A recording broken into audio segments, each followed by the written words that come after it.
Welcome to the WebMD Health Discovered podcast. I'm Dr. Neha Pathak, WebMD's Chief Physician Editor for Health and Lifestyle Medicine. Even though we usually associate summertime with sunscreen, truth is we need sun protection all year long. So in today's episode, we're going to focus on all things sunscreen and sun protection. What are the safest steps to protecting ourselves and our skin? How do we make sense of all the labels? SPF, broad spectrum, UVA, UVB, chemical, mineral? And how can we be sure that we're using the safest and most effective products? To guide us through this topic is our guest, Dr. David Andrews. Dr. Andrews is Deputy Director of Investigations and a Senior Scientist at Environmental Working Group. His work focuses on finding ways to protect public health by educating consumers and driving change to government policies and regulation. Dr. Andrews has been researching sunscreens for more than 15 years and has published a peer-reviewed study on sunscreens with EWG colleagues and a book chapter with researchers in Australia. Welcome to the WebMD Health Discovered podcast, Dr. Andrews. A pleasure to be speaking with you today. Before we jump into our conversation, I'd love to ask about your own personal health discovery, your aha moment around the work that you do, specifically around sunscreens. So specifically around sunscreens, I've actually been at EWG for just over 15 years now. My oldest just turned 16. So I also have a few kids and know their response to sunscreen, some positive and some negative. I really think what stood out to me was when I started researching the efficacy of sunscreens. And in particular, I'm coming at sunscreen and sunscreen use from the perspective of really long-term skin damage, increased skin cancer risk. And what really stood out is kind of the lack of even scientific knowledge still on what exactly causes, in particular, increased melanoma risk and that linkage to sunscreens and some of the uncertainty that has enabled what is a somewhat subpar sunscreens in terms of providing UVA protection, so providing protection from a portion of the spectrum. And part of that is really a reflection of how sunscreen use has changed incredibly over the decades. And the initial products were really just to prevent sunburn. In my family growing up, we referred to them as sunburn creams, funny enough. But it was really that change in use and kind of the lack of really strong protection in the UVA region that stood out to me. And one piece that really stood out is when FDA published what was more or less their more recent change to sunscreen regulations in 2011. They discussed how sunscreen use was associated with reduced risk of skin damage and skin harm when you use the products because it reduced the amount of UV rays that hit your skin. But the FDA also noted that the few studies that had looked at sunscreen users found that they actually changed their behavior and spent more time in the sun and were actually getting slightly increased sun damage. So there's this juxtaposition of we know UV rays and sun rays can cause skin harm, and sunscreens reduce the amount of those UV rays. But if we're using sunscreen and changing our behavior, then we may actually be negating some of the benefits of sunscreen. So those complex science issues that have really drawn me into this issue and have kept me kind of focused on trying to understand this and provide guidance to the public for the last 15 years. That's so interesting. So let's start with some definitions, some common terms. So we all think of sunscreen as helping to protect us from damaging rays from the sun. Help us break down those components of solar radiation that we're talking about: UVA, UVB, visible light, infrared. Help us think about what are those different types of solar radiation that we're trying to protect ourselves from. Right. And it does get very complicated with the terms. And so the UV radiation or ultraviolet radiation is sun radiation we cannot see. And the radiation, it's broken into two parts typically, and UVB and UVA, at least in the context of sunscreens. Those UVB rays are the rays most associated with acute damage. That's turning your skin red and sunburns. UVB rays are also associated with increased skin cancer risk. But UVA rays, they are also associated with increased cancer risk, and as well as skin aging, long-term skin damage, and impacts on the skin immune system, so the ability to heal from sun damage. But the original sunscreens primarily just block the rays that cause sunburn and actually led to increased UVA radiation. So it's those two portions of the spectrum that I often refer to. So UVB is the portion that causes direct skin damage. You see the impact right away or within 24 hours. The UVA rays penetrate deeper into the skin and are associated with long-term skin harm. So then tell us about SPF and broad spectrum and some of these terms that we see on the sunscreens that we're buying. What are these different components? What are we supposed to be looking for when we're looking for a good protective sunscreen? So I think of as a good sunscreen or the ideal sunscreen as something similar to a shirt. A shirt actually provides perfect uniform protection against UVA, UVB rays. It even blocks visible light. People can't see you through your shirt typically. And so that is kind of the ideal. And for, in particular, sunscreens, the SPF value is representative of the sun protection value. It comes from a measure of skin redness. So actually the way sunscreens are tested, they apply small amounts on people's back, expose them to high intensity radiation for a short period of time, equivalent to solar exposure much stronger than the sun, and then look a day later and see how red the skin turned. And so that SPF number is the direct reflection on primarily UVB protection. The UVA protection or the broad spectrum protection is not incorporated into that SPF or UVB value, although there are some standards in the United States for how much UVA protection is required. The issue is those standards in the United States are very low. They actually lag the rest of the world. In part, that is due to the ingredients available to sunscreen manufacturers in the United States. And so the underlying concern here is that people are being overexposed to UVA radiation, which is leading to long-term skin damage and skin harm.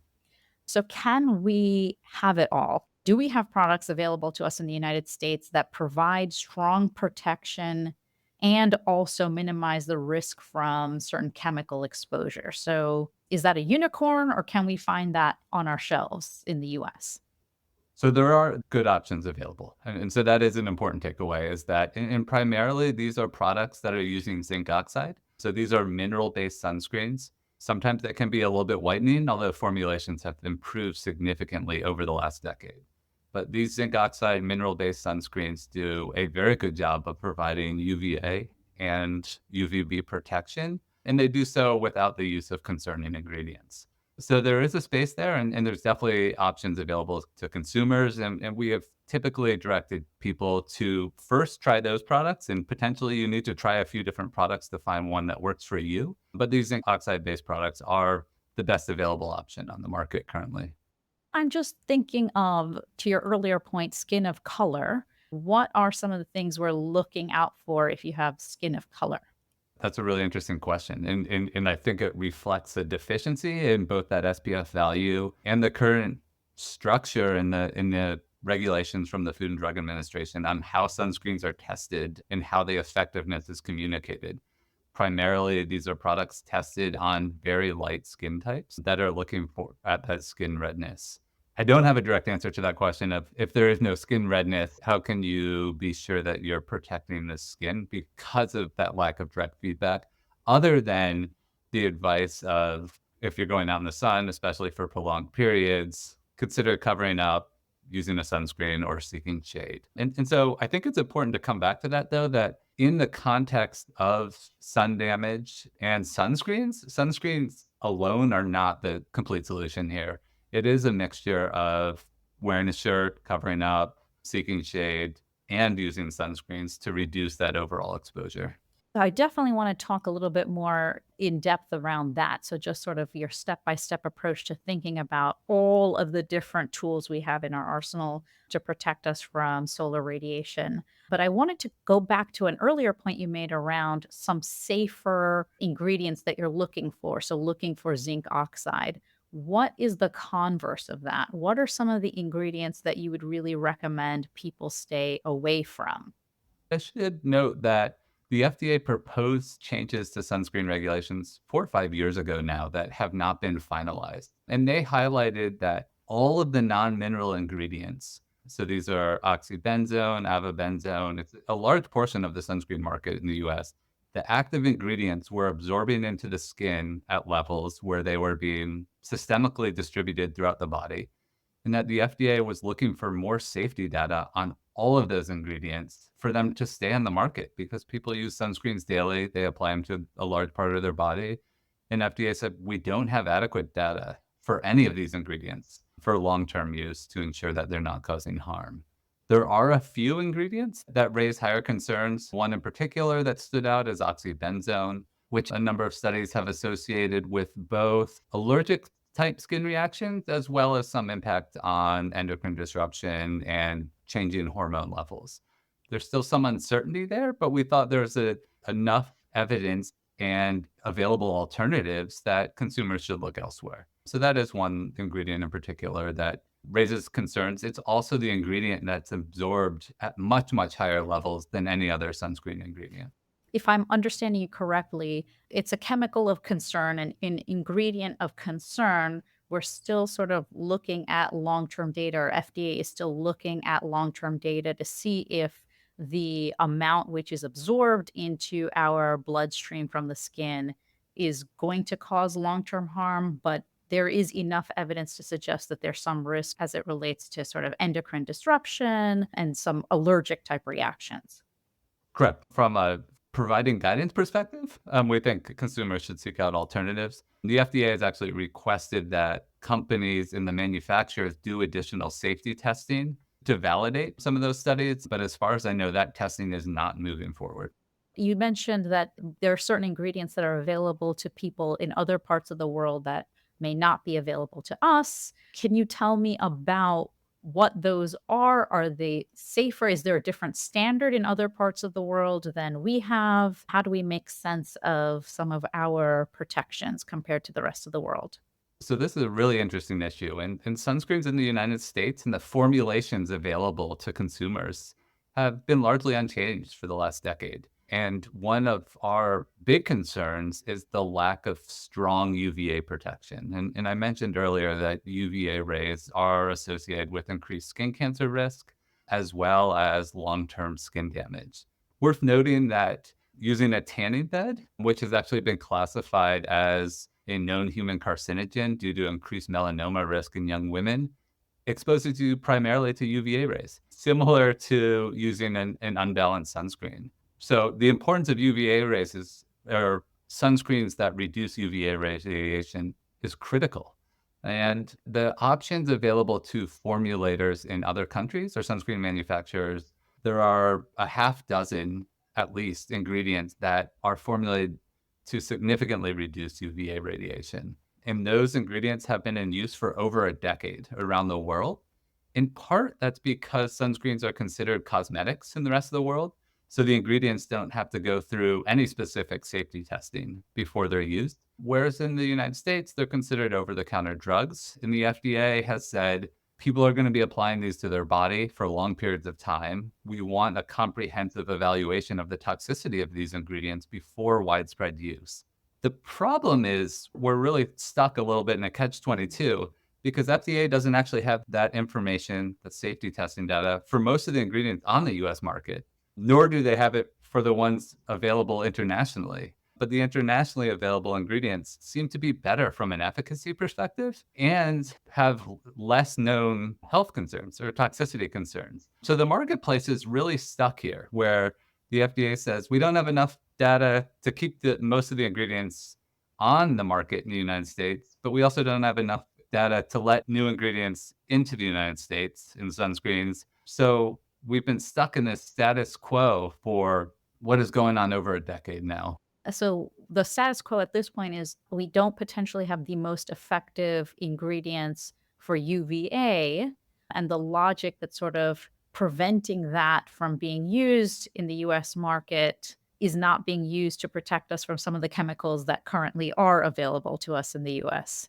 Right, more or less. That's where we are. Is if we don't have adequate safety data for most of the ingredients in the US, outside of zinc oxide and titanium dioxide. And so those mineral ingredients, the FDA says there is actually adequate data and they are effective from a UVA perspective. They are the best option. But there's a significant portion of the population that still will not use those mineral-based ingredients for aesthetic reasons. And so recognizing that, we think there's an important need to look towards some of those international ingredients and look for a way that the safety of those can be fully substantiated to FDA's standards so that there is market access. We think there's really a public health need for more performance-based sunscreens, especially in the UVA portion of the spectrum. So, can you talk about that step by step approach you mentioned? So, what is the full arsenal of tools that we have to protect our skin, and how do you sort of think about it? Rash guards, shirts, hats, sunglasses are a fantastic place to start, especially when swimming in sensitive marine environments. There have been a lot of concerns raised about the impact of sunscreens on coral and coral damage.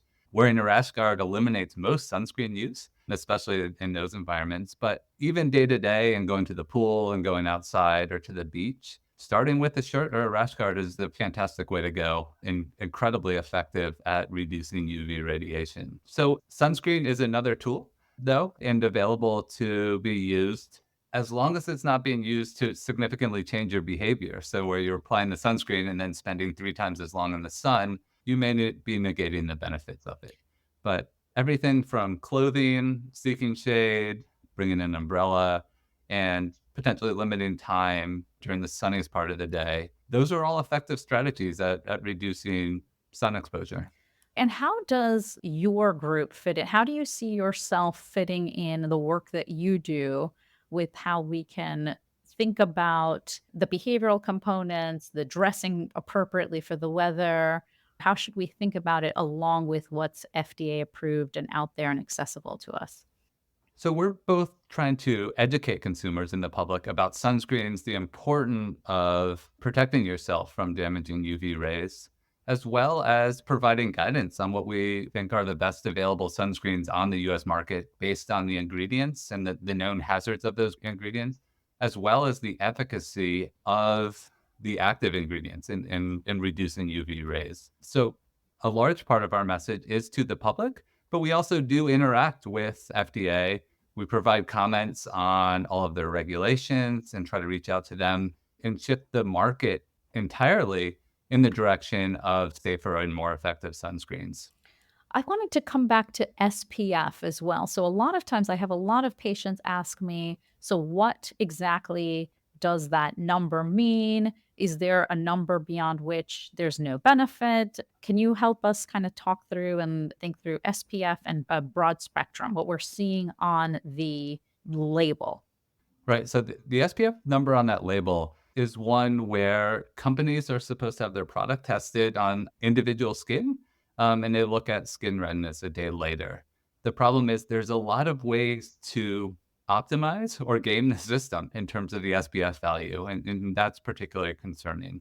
We have actually recommended that consumers stick with an SPF 50 or lower. And some of this depends on your skin type and your skin pigmentation, but we don't really see any benefit to going above a 50. And in particular, we're concerned that the higher SPF numbers are less balanced protection. So actually providing a lower ratio of UVA to UVB ray protection. This is actually something that's known in the industry.